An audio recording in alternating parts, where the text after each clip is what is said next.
The blizzard had a voice that night. It howled across the ravine like something alive, something mourning.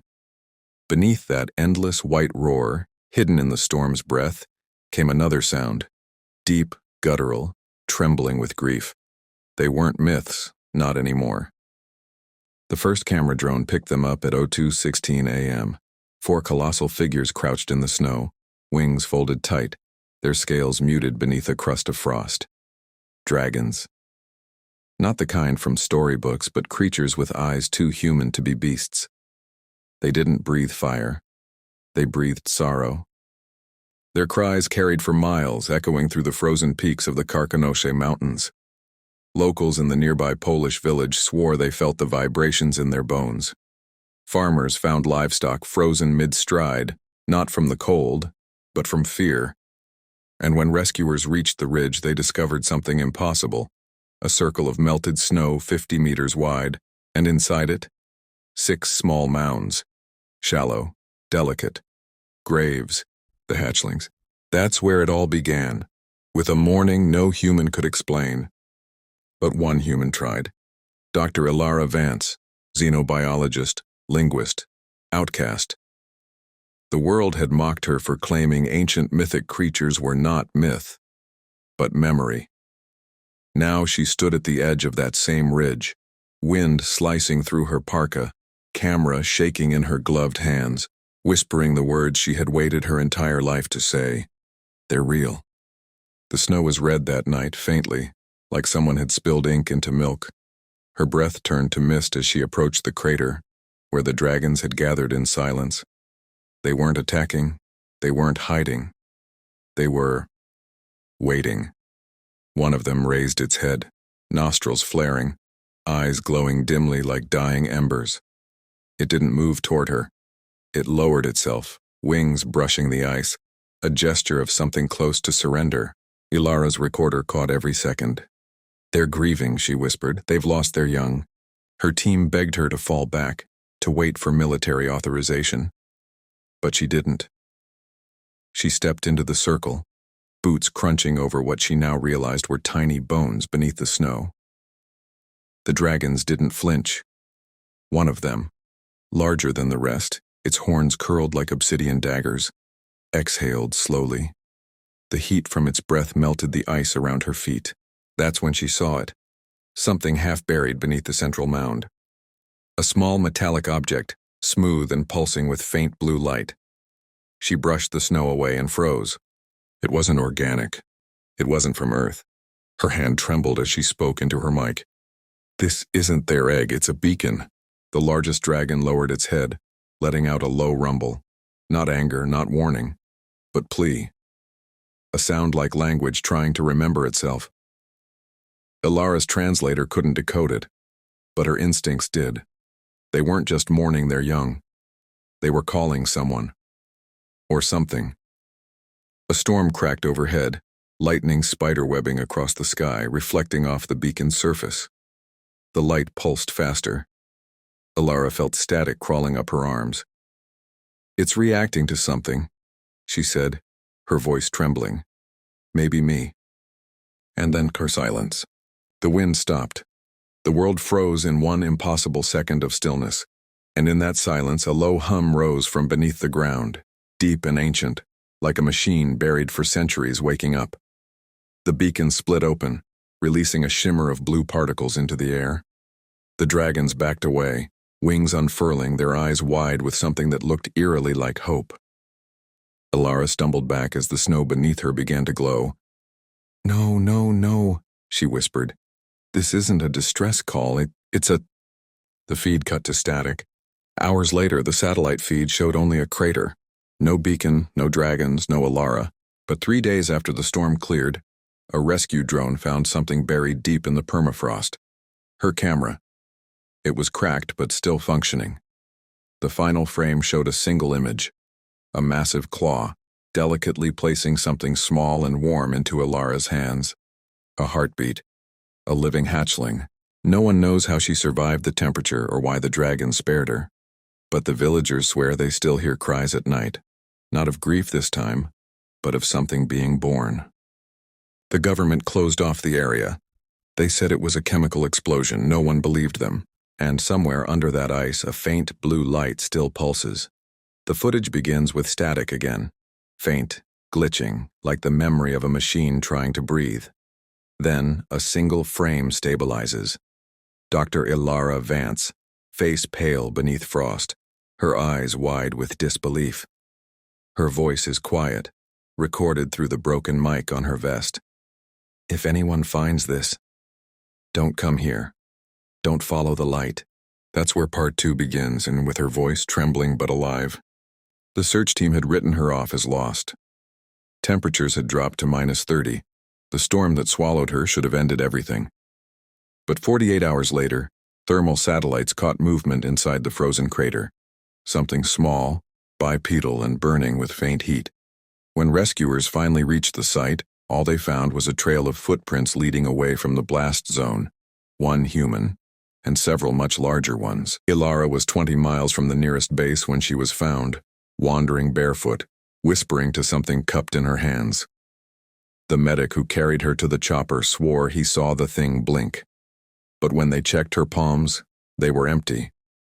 In the hospital tent, Elara didn't sleep. Her temperature ran higher than normal. Her skin shimmered faintly under certain light. The doctors said it was frostbite mixed with trauma. But her first words, when she woke, were, "They're not dragons. They're refugees." Every camera in the tent went dead. Later, during debriefing, she described what had happened after the beacon opened. The light, the sound, the way the snow melted beneath her, not from heat, but from energy. It was like standing in a memory, she said. Like the mountain remembered them, and me. She saw the world split, not physically, but dimensionally. The dragons weren't native to this earth, they were echoes, caught between layers of time. The beacon, she realized, was a bridge, an anchor that kept their existence flickering between two realities. When the hatchlings died, that balance was broken. The adults called for help, not to resurrect their young, but to escape extinction in both worlds. And the beacon answered. Elara showed them something no one could explain. Faint hexagonal patterns burned into her forearms, glowing blue beneath her skin. "They marked me," she whispered, "so I could hear them." At first, no one believed her. But then, on the third night, the sky tore open. It began as a sound, low, resonant, like thunder played backward. The storm clouds folded inward, revealing an enormous circular distortion pulsing above the mountains. Instruments failed, compasses spun. And then, the same blue light that had swallowed Elara poured through the clouds, cascading across the snow like water from another universe. Inside that light, they appeared again. 5 colossal figures descending through the blizzard, their scales refracting the glow. But this time, they weren't weeping. They were carrying something.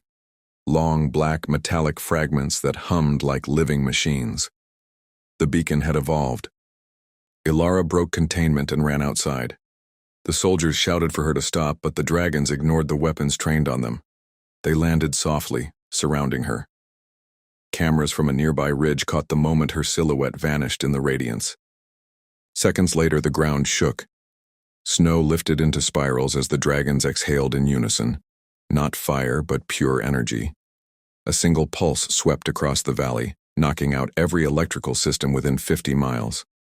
When the light faded, only one dragon remained, and the largest, its eyes glowing white. Eyes. Elara's voice came through the static. "It's not an invasion, it's a migration." That was the last transmission. The crater collapsed 2 hours later, sealing the valley under a kilometer of ice.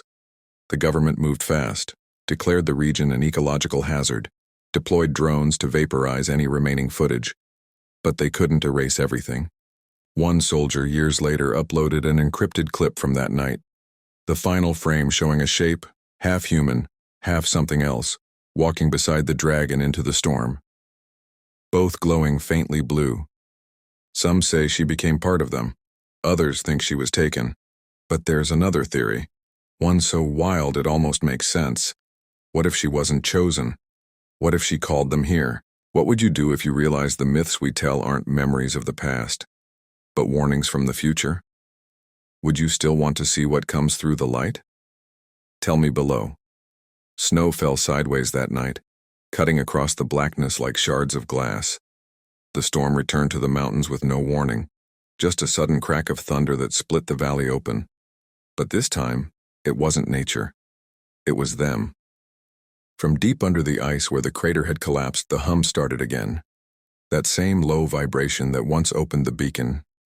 It pulsed like a heartbeat buried inside the earth. Satellites caught it instantly, not sound, not movement, frequency. Something was broadcasting from beneath the glacier, and its source was moving. The military called it seismic activity, but the locals who lived closest to the ridge called it breathing. 3 days after Elara's disappearance, all global navigation satellites blinked off for exactly 6 seconds. In that silence, the northern hemisphere went dark. No communication, no signal, no control. And when power came back, something new appeared in orbit. An object half the size of the moon, invisible to radar, reflecting only in infrared. The world didn't panic, not yet, but the people who knew the truth did. Hidden files from the Polish expedition leaked online, showing fragments of Elara's recovered journal. Her handwriting was unsteady, her words cryptic. The dragons were never born here, they fell here. Their world collapsed, not in space, but in dimension. The hatchlings weren't dead, they were waiting to cross. Every line read like madness until the next satellite image arrived. A pattern had formed in the ice, spanning 20 miles wide. A circle, carved perfectly, glowing faintly blue from beneath. The same hue as the beacon. Someone or something was building a gate. 2 explorers, ignoring the lockdown, made their way into the frozen zone. Their footage, shaky, terrifying, still circulating on dark web forums, showed a figure standing in the center of the circle. Barefoot, human, covered in frost. It was Elara, but she wasn't alone. Around her stood silhouettes, tall, winged, luminous outlines barely visible through the snow. They were smaller than the dragons, almost humanoid, as if the creatures themselves were reshaping, adapting. Their eyes glowed like molten glass. One of them reached out and touched her shoulder, and when it did, the snow rose in spirals, floating instead of falling, drawn into the air like reverse gravity. Her voice, faint in the recording, said, "They found their new world, but it's not them crossing over, and it's us." At that exact moment, the feed glitched. Every compass in the northern hemisphere turned toward Poland. Air pressure dropped across Europe. The aurora borealis, normally green, turned blinding white. For 7 minutes, daylight returned to the night sky. When the world steadied, the circle was gone. No Elara, no dragons, just smooth, untouched snow, like none of it ever existed. But there was something left behind. A sound. One that no one could explain. The UN released it publicly once before scrubbing it from every archive. A whispering resonance recorded beneath the glacier, repeating on a loop every 21 seconds. Some said it sounded like breathing. Others swore they heard words in it, almost human. Slow. Echoed. Ancient. Not gods, not beasts home. In the months that followed, strange phenomena spread. Children across different continents reported seeing shadows in the clouds that looked like wings. Migratory birds vanished mid-flight, as if absorbed by the sky. At night, the same low hum began seeping through radio static, faint, rhythmic, always coming from the north. Scientists called it auroral resonance. Conspiracy theorists called it the calling. But those who knew Elara, those who read her notes, called it by another name, the return signal. They believed the dragons hadn't vanished. They'd succeeded. They had folded space into itself, pulling their dead world closer to ours, creating a new sky in the cracks between dimensions. And that's when things started changing. In remote mountain towns, people reported finding strange tracks, like clawed feet, half human, half reptilian, frosted imprints that steamed in moonlight. And every person who went missing near those sites had one thing in common: a faint blue glow under their skin. Governments denied it. Scientists stayed silent, but someone kept sending encrypted files to the dark web. Coordinates, signals, warnings, each one signed the same way: EV. Elara Vance was alive, or at least something wearing her shape was, And with each transmission, the hum grew stronger. What would you do if you realized Earth wasn't just a planet, but a refuge for something older, waiting to wake beneath our feet? Would you want to meet what's coming, or hide before it does? Tell me below. The northern lights fractured like broken glass that night, streaking the sky in white-blue veins. The air smelled of metal and ozone, and every living creature within 50 miles of the old glacier valley froze in place. Not from cold, but from awareness. Something had returned. No one saw it land. No one heard it arrive. Yet when the storm broke, the first thing visible was movement. Silhouettes against the glow, enormous wings folding with a grace that betrayed their size. The dragons had returned, but they were changed. Their scales shimmered with faint circuitry, veins of pulsing blue light running along their spines, their eyes now mirrors reflecting unknown stars. Elara appeared between them, taller than a human should be, her skin iridescent under the aurora. Her features were hers, yet not hers, elongated, luminous lines tracing her face like energy mapping. She raised her hands, and the snow at her feet rose, spinning in spirals around her as though gravity had forgotten how to work. The valley began to shift. Trees bowed, rocks levitated, and the ice beneath them opened, revealing a lattice of glowing hexagons stretching deeper than the eye could follow. From the depths, faint shapes moved, hatchlings, but unlike the ones that died before. Larger, sleek, almost mechanical in form, and entirely alive. The dragon stepped forward, nudging them with gentle precision. Elara spoke, and the sound was everywhere, in the wind and the snow, inside the bones of anyone listening nearby. This world, she said, is theirs now, and ours. The humans who had survived the initial expedition, the few who had witnessed her before, recorded everything, though they barely understood what they saw. One journalist whispered to her camera, "Are they taking over?" But the answer wasn't conquest. It was transformation. Everything the dragons touched shimmered with the same blue energy, bending reality to fit the rhythm of their presence. Trees, ice, even air itself seemed alive, like it was breathing alongside them. The northern lights fractured like broken glass that night, streaking the sky in white-blue veins. The air smelled of metal and ozone, and every living creature within 50 miles of the old glacier valley froze in place. Not from cold, but from awareness. Something had returned. No one saw it land. No one heard it arrive. Yet when the storm broke, the first thing visible was movement. Silhouettes against the glow, enormous wings folding with a grace that betrayed their size. The dragons had returned, but they were changed. Their scales shimmered with faint circuitry, veins of pulsing blue light running along their spines, their eyes now mirrors reflecting unknown stars. Elara appeared between them, taller than a human should be, her skin iridescent under the aurora. Her features were hers, yet not hers, elongated, luminous lines tracing her face like energy mapping. She raised her hands, and the snow at her feet rose, spinning in spirals around her as though gravity had forgotten how to work. The valley began to shift. Trees bowed, rocks levitated, and the ice beneath them opened, revealing a lattice of glowing hexagons stretching deeper than the eye could follow. From the depths, faint shapes moved, hatchlings, but unlike the ones that died before.